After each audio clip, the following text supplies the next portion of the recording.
comes to my life and how this whole internship and job things have played out for me, I feel like I have had the most interesting luck when it comes to finding opportunities in Dubai. My first internship paid me 6,000 dirhams. My first full-time job paid me 8.5 dirhams. Within the span of 6 months, I actually quit my first ever job, and there was this gap whereby I was unemployed for a while, and during that time I was still able to sustain myself and make money through like other streams of income. Like even if it was not through a 9-to-5 job, our money was just always coming in. And I want to really explain to you guys exactly what streams I had set up for myself. I feel like there's this narrative that if you're a student in Dubai, there's nothing that you can do because your visa stays student, not allowed to work. But I want to really clear out that air and really talk to you guys, specifically students, on what you can be doing if you're a student in Dubai, just to ensure that while you're studying, you're actually making good use of your time.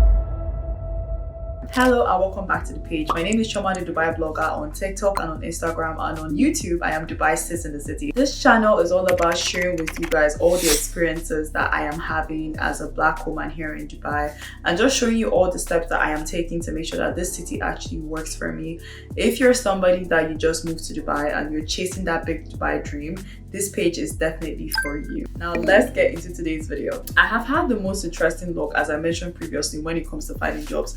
I feel like for me, I've never actually had a problem with getting the opportunities. My problem has always been converting the opportunities to something that actually materializes. I feel like for me, there has always been like this gaping hole when it comes to that. It's either like maybe something like fear or something like a limiting belief I have that actually stops me from believing that I can actually get the role that I want, or I can actually show up to that role. And honestly, for this one, I blame my parents, because I didn't really grow up in a household whereby it was like 9-to-5 was thought as a thing to aspire for. Thinking to my life right now, I'm honestly so grateful for that 9-to-5 was never like a thing that we were like, aware of. It's something that we found out about when we grew up. So it was like, understanding that this is how 9-to-5 works, and there's a certain amount of money that you can earn at a 9-to-5 was actually so eye-opening.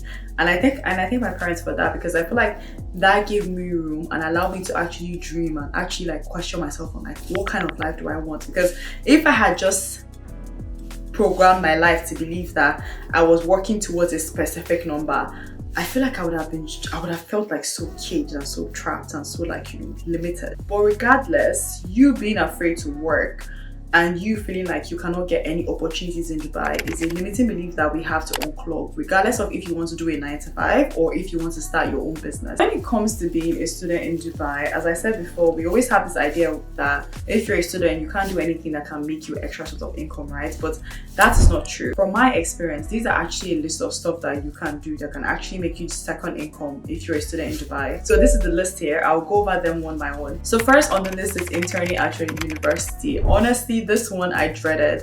Back when I was in university, there was this thing about the uni girls. It was more of like these people that had started in university, they finished from university, they are still in university. It's like, you did all of that just to return back to the ecosystem, right? But wrong. Something I want you guys to really think about is that when you're a student and you have zero experience, you don't really have much choice here of bargaining power. Now, all those people that have taken on those opportunities to volunteer at uni, to participate and all of that, even if that opportunity just gets you experience, you're better off having an experience that goes somewhere on your CV than you are of having zero experience. Because think about it like this. Let's say you have volunteered at 5 uni events, right? You've met with 5 people. That's 5 people that you have worked with. That's five people that can vouch for you and say, okay, this person is a good team player. This person has good problem solving. This person is a critical thinker. This person is somebody that can manage. Like all these things, right? They just add up to your overall skills as a person. So rather than seeing an opportunity that comes from university as, oh my God, this is a university opportunity, I cannot do it because if I do it, it then looks like I am a uni girl.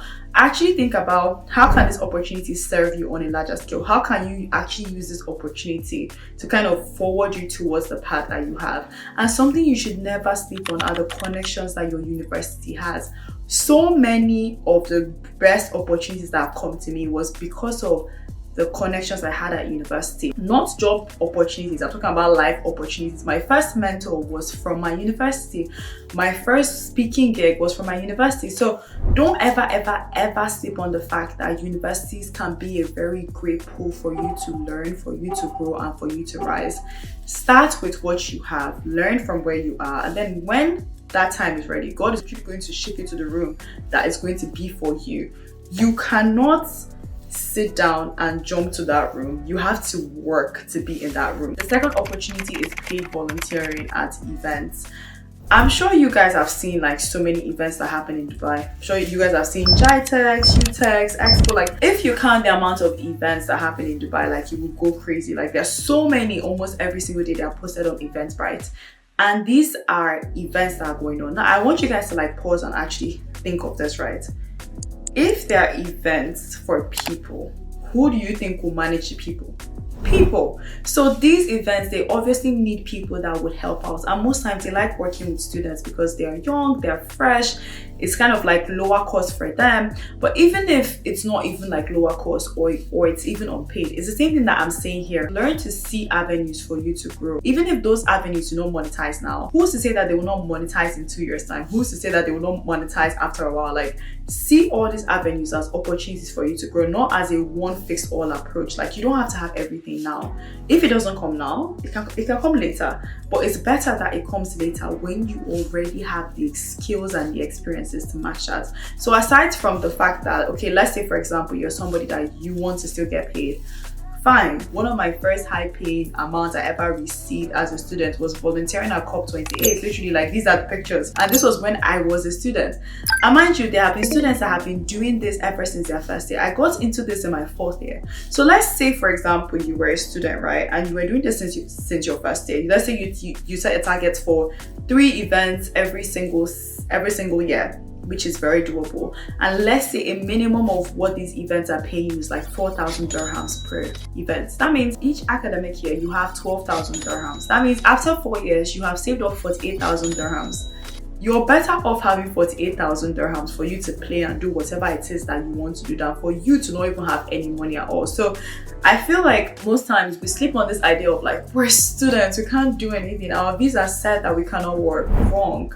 Your visa said that you cannot work. Your visa did not say that you cannot seek out learning opportunities or internships or any of that. Your visa did not say that. Your visa said that you cannot do a 9-to-5 traditional full corporate structure style work, but it doesn't kind of limit you from doing other things that can actually help you drive both your learnings and your skills, and at the same time make pocket money here and there. Okay, so the next thing you can do as a student is a licensed content creator. Now, don't sleep on social media. Don't sleep on how much money there is to make, especially in Dubai. Like, Dubai has one of the biggest, largest, most fruitful creator economy I've ever seen. And the beautiful part is that it is just in its early stages. That means that it is not yet saturated. There are still things coming up. There are still businesses coming up. There are still companies coming up. And mind you, you don't even have to be a creator. I say this all the time, you don't have to be a creator. You can work for a creator. I know so many people that are making a killer. When I say killer, like they're making killer working for creators. You do not have to be a creator yourself. Think of all of your favorite creators in Dubai, in the UAE. Who are their teams? I mean, for me, I have attended so many influencer events before. When I look at all these big people, these big names, they are alone. There's nobody there. There's nobody there helping them to take pictures. Like, most of them, right, they are alone. That means like you might actually need somebody to come in and help them. But it's just that some of us are so used to like seeing all these things as just one linear path that we can't really spot opportunities when they present themselves. You have to learn how to see opportunities with your mind, not with your eyes. That's how I scout out things that I should be going for. I don't just see it with my eyes and say yes and no. I see it with my mind. I start thinking, I start asking, I'm very reflective, and I think that's the mindset that will actually push you forward. So if you're looking for how you can make extra money, message your favorite creator. Ask them what do they need help with. Mind you, you don't just jump in there, as I said previously, telling them, okay, I want 10,000 dirhams. I'm going to work Monday to Wednesday.